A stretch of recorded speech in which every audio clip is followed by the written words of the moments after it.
오늘도 말씀을 사모함으로 기도의 자리를 찾으신 모든 성도님들을 축복하고 환영합니다. 오늘 우리에게 주신 말씀은 사무엘하 11장 1절부터 13절까지입니다. 본문의 말씀을 제가 봉독합니다. 그 해가 돌아와 왕들이 출전의 때가 되매 다윗이 요압과 그에게 있는 그의 부하들과 온 이스라엘 군대를 보내니 그들이 암몬 자손을 멸하고 랍바를 에워쌌고 다윗은 예루살렘에 그대로 있더라. 저녁 때에 다윗이 그의 침상에서 일어나 왕궁 옥상에서 거니다가 그곳에서 보니 한 여인이 목욕을 하는데 심히 아름다워 보이는지라. 다윗이 사람을 보내 그 여인을 알아보게 하였더니 그가 아뢰되 그는 엘리암의 딸이요 햇사람 우리아의 아내 밧세바가 아니니까 하니, 다윗이 전령을 보내어 그 여자를 자기에게로 데려오게 하고 그 여자가 그 부정함을 깨끗하게 하였으므로 더불어 동침하매 그 여자가 자기 집으로 돌아가니라. 그 여인이 임신하매 사람을 보내 다윗에게 말하여 이르되 내가 임신하였나이다 하니라. 다윗이 요압에게 기별하여 햇사람 우리아를 내게 보내라 하매 요압이 우리아를 다윗에게로 보내니 우리아가 다윗에게 이르매 다윗이 요압의 안부와 군사의 안부와 싸움이 어떠했는지를 묻고 그가 또 우리아에게 이르되 내 집으로 내려가서 발을 씻으라 하니 우리아가 왕궁에서 나가매 왕의 음식물이 뒤따라 가니라. 그러나 우리아는 집으로 내려가지 아니하고 왕궁 문에서 그의 주의 모든 부하들과 더불어 잔지라. 어떤 사람이 다윗에게 아뢰되 우리아가 그의 집으로 내려가지 아니하였나이다. 다윗이 우리아에게 이르되 내가 길 갔다가 돌아온 것이 아니냐 어찌하여 내 집으로 내려가지 아니하였느냐 하니, 우리아가 다윗에게 아뢰되 언약궤와 이스라엘과 유다가 야영 중에 있고 내 주 요압과 내 왕의 부하들이 바깥들에 진치고 있거늘 내가 어찌 내 집으로 가서 먹고 마시고 내 처와 같이 자리이까. 내가 이 일을 행하지 아니하기로 왕의 살아계심과 왕의 혼의 살아계심을 두고 맹세하나이다 하니라. 다윗이 우리아에게 이르되 오늘도 여기 있으라. 내일은 내가 너를 보내리라.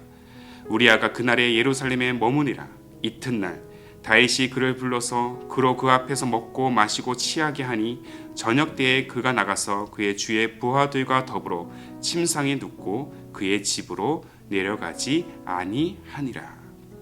아멘. 오늘 말씀은 가장 편안할 때가 가장 위험한 순간이다라는 제목으로 함께 나누기를 원합니다. 모든 인간은 안정에 대한 욕구가 있습니다. 평생 먹고 살 걱정 없는 인생에 대한 욕구, 평생 옮기지 않아도 될 직장을 다니고 싶은 욕구, 또 부모가 건강하고 자녀도 좋은 대학, 좋은 직장을 다니게 해서 가족 걱정을 할 필요가 없는 욕구 등, 이 모든 것들은 바로 불안의 요소가 사라진 그 상황, 바로 안정을 얻고자 하는 모든 사람들의 마음이라고 생각합니다. 심리학자 메슬로우의 욕구 5단계에서도 안전의 욕구가 있는 것을 볼 때 각 사람의 삶과 사회에서 안정은 매우 중요한 가치로 여겨지고 있는 것 같습니다. 왜 이렇게 사람들은 안정을 원하는 것일까요? 우리 모두가 알다시피 인생이란 여정은 한 치 앞도 예측할 수 없는 그 길이 펼쳐져 있기 때문입니다. 하지만 아이러니하게도 인생에서 문제들이 가장 빈번하게 일어나는 때가 바로 안정의 때인 것 같습니다. 무엇보다 우리가 분명히 짚고 넘어가야 할 본질은 안정기에 파생되는 문제의 원인은 주변의 상황이나 타의 의해서라기보다는 자기 자신으로부터 시작되는 경우가 훨씬 많다라는 겁니다. 모든 일이 잘 풀리고 걱정과 염려가 사라질 때, 곧 어느 정도 내 삶에 여유가 생길 때 인간은 다른 유혹에 눈을 돌리게 마련인 것이죠. 자, 오늘 본문에서 우리가 목도하고 있는 이 다윗의 상황을 한번 잘 살펴보시기를 바랍니다. 매우 평안한 삶을 영위하고 있습니다. 문제가 없어요. 통일 이스라엘의 왕으로서 다윗의 권세는 날로 견고해지고 있습니다. 전쟁을 나가는 족족마다 승리를 거두게 되고 다윗의 군대도 날로 강성해져서 다윗이 이제는 굳이 전쟁터에서 직접 나가지 않아도 될 상황에 놓여 있었습니다. 자, 본문의 1절입니다. 자, 제가 읽습니다. 그 해가 돌아와 왕들이 출전할 때가 되매 다윗이 요압과 그에게 있는 그의 부하들과 온 이스라엘 군대를 보내니 그들이 암몬 자손을 멸하고 랍바를 에워쌌고 다윗은 예루살렘에 그대로 있더라. 다윗에게 그 왕권에 대항할 자도 없었기 때문에 다윗은 매우 평안한 삶을 거니고 있었어요. 그렇게 예루살렘에 남아서 혼자 그 넓은 왕궁을 거닐 때 그에게 한 여인의 모습이 그 눈에 들어왔습니다. 그 여인의 이름은 우리가 잘 알고 있는 밧세바입니다. 밧세바가 목욕하고 있는 장면을 다윗이 목격을 한 거예요. 그는 바로 눈을 돌렸어야 되는데 그렇게 하지 않았습니다. 그리고 그 신하들을 시켜서 밧세바를 데려오게 하면서 그와 동침을 하게 됩니다.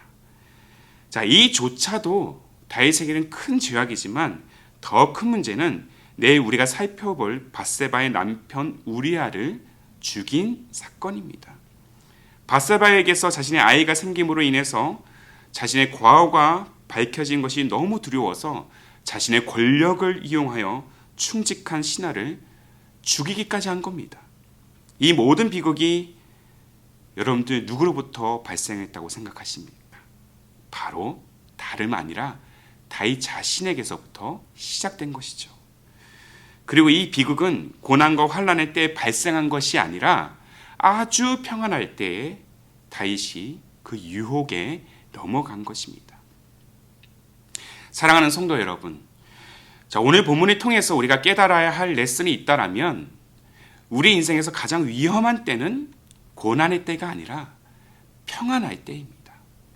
고난의 때에는 사실 쉽게 유혹에 넘어가지는 않습니다. 고난의 문제 외에는 다른 것을 볼 겨를이 없기 때문이에요.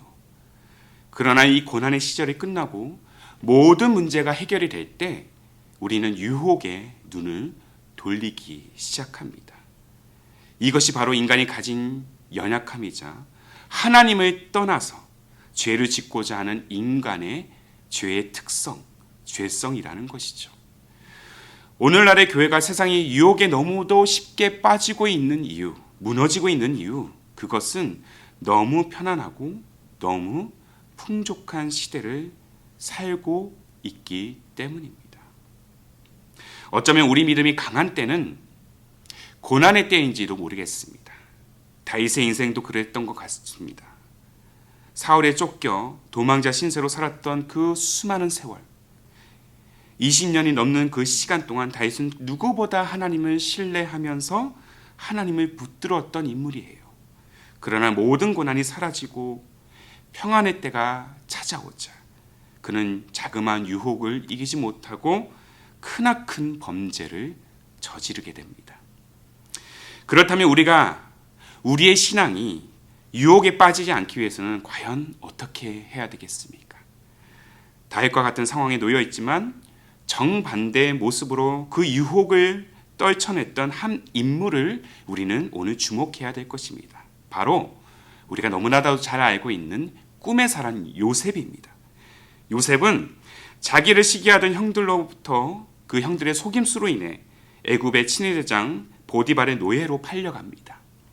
하나님의 은혜로 인하여서 그는 보디발의 인정을 받으면서 보디발의 모든 소유를 관리하는 자리까지 나아가게 됩니다.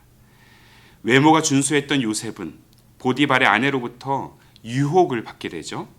하지만 요셉은 그 여주인의 은밀한 유혹을 뿌리치면서 다음과 같은 말을 남기게 됩니다. 자, 창세기 39장 9절의 말씀인데요. 잘 들어보십시오. 자, 이 집에는 나보다 큰 이가 없으며 주인이 아무것도 내게 금하지 아니하였어도 금한 것은 당신뿐이니 당신은 그의 아내임이라. 그런즉 내가 어찌 이 큰 악을 행하여 하나님께 죄를 지으리이까? 내가 어찌 이 큰 악을 행하여 하나님께 죄를 지으리이까? 사랑하는 성도 여러분, 이것이 바로 우리의 고백이 되어야 하지 않을까요? 고난의 때든 평안의 때든 우리는 유혹이 우리의 큰 악이라는 사실을 늘 인지해야 될 것입니다. 그리고 한 걸음 더 나아가서 그 유혹에 넘어가는 모든 마음과 행동은 하나님께 죄를 짓는 것임을 우리는 잊지 말아야 될 것입니다. 가장 편안할 때, 내 삶의 모든 것이 잘 될 때, 그때가 가장 죄를 쉽게 지을 수 있는 때입니다. 그때마다 요셉의 고백을 여러분들 기억하십시오. 그리고 선포하십시오. 내가 어찌 이 큰 악을 행하여 하나님께 죄를 지으리이까. 이 고백을 통해서 우리 모두가 잘 될 때든 고난의 때이든 평안의 때든 고통의 때이든 어떠한 상황 속에서도 우리에게 닥친 유혹을 이겨내고 하나님께서 선사하시는 진정한 평화, 그 샬롬의 인생, 거룩한 삶을 누리는 우리 모두가 되기를, 그렇게 귀한 여정으로 나아가는, 거룩한 여정으로 나아가는 우리 모든 기쁨이 되는 교회 성도님들이 되시기를 주님의 이름으로 축복합니다. 다 함께 기도하겠습니다. 살아계신 하나님, 우리의 인생 여정 가운데 어느 때에 놓여 있든 죄의 유혹을 멀리하는 인생이 되기를 원합니다. 가장 편안할 때가 가장 위험한 순간임을 늘 기억하며 오직 하나님의 말씀 안에 거하는 우리의 인생이 되게 하여 주옵소서. 혹 우리 내면의 순간의 유혹을 이기지 못해 죄의 늪에 빠져 있다면 회개함으로 다시 주님의 이름을 붙들어 회복을 강구하는 우리의 기도가 되게 하여 주옵소서. 순간순간 죄의 유혹에 빠질 수밖에 없는 존재임을 늘 고백하오니 주님의 보혈, 주님의 긍휼로 우리의 영혼을 날마다 정결하게 하옵소서. 무엇보다 주님의 능력으로 죄를 이기는 우리 되게 하여 주시고 코람되어 하나님 앞에서 늘 어찌 큰 악을 저질 수 있겠습니까? 라는 요셉의 고백이 우리의 고백이 되도록 성령여 우리를 거룩한 자리로 인도하여 주옵소서. 우리의 간구에 응답하시고 또한 승리의 삶으로 이끄실 주님을 온전히 찬양하오며 우리 주님 예수님의 이름으로 기도하옵나이다. 아멘. 오늘도 주신 말씀을 따라서 두 가지의 기도 제목을 붙들고 함께 우리가 기도하기를 원합니다. 먼저는 가장 편안할 때 가장 위험한 순간임을 늘 기억하며 교만하지 않게 하여 주시고 성령의 능력을 붙들어 유혹에 빠지지 않도록 우리의 삶을 인도하여 주옵소서. 한 걸음 더 나아가 어떠한 상황 속에서도 죄의 유혹을 이겨내고 하나님께서 선사하시는 진정한 평화, 그 거룩한 삶을 누리며 나아가는 우리의 삶과 우리의 가정, 또한 우리 기쁨이 되는 교회가 되게 하옵소서. 개인을 위하여, 공동체를 위하여 이 두 가지의 기도 제목을 간절한 마음으로 함께 고백하시면서 기도로 하루의 삶을 열어가시기를 바랍니다. 함께 간절한 마음으로 기도하겠습니다.